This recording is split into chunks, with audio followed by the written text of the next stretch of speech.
ছাত্র জনতাকে বাঁচানোর জন্য সেই এপিসির উপরে উঠে যায় এবং সেই ঢাকনা বন্ধ করতে যায়, তখন পুলিশ এপিসি থেকে নিচে নেমে তার বুকের বাম পাশে ক্লোজ ডিস্টেন্স থেকে তাকে শটগান দিয়ে গুলি করে। তারপরে সে যখন এপিসির উপরে পড়ে যায় তখন তারা তাকে নিয়ে বিভিন্ন দিকে প্রদক্ষিণ করে। এবং এটা আমার ধারণা যে বিশ্বের সবাই দেখেছে যে আমার ছেলেটার উপর কি অমানবিকতা করা হয়েছে।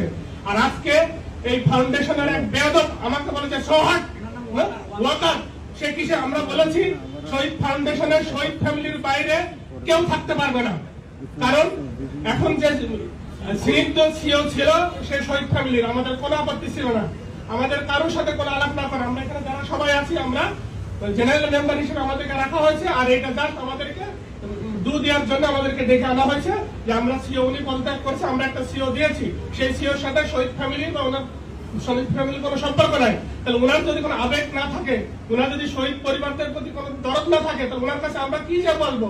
তাহলে কি আমাদের সন্তানরা কি শহীদ হয়েছে এই কারণে শহীদ ফ্যামিলির লোক এখানে রিফ্লেকশন করার জন্য?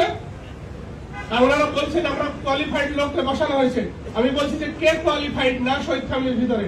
আমি বলছি আমি Dhaka university first class first, আমি 22 বছর ব্যাংকিং চাকরি করেছি, আমি 17 সালে যমুনা ব্যাংক থেকে সিনিয়র ভাইস প্রেসিডেন্ট হিসেবে পদত্যাগ করেছি। আমি সিওর জন্য কোয়ালিফাইড না? আর কোথেকে কাকে ধরে নিয়ে আসি কেন হচ্ছে তাকে আমাকে সিও হিসেবে মেনে নিতে হবে? এই কথা যখন বলা হয়েছে তখন ওয়াকার সাহেব এটা আপত্তি করেন। আপনি কেন আপত্তি করেন? কারণ তিনিও হচ্ছে এই শহীদ ফ্যামিলির কেউ না, ওনাকে কেন ওখানে বসানো হয়েছে? ওয়াকার সাহেব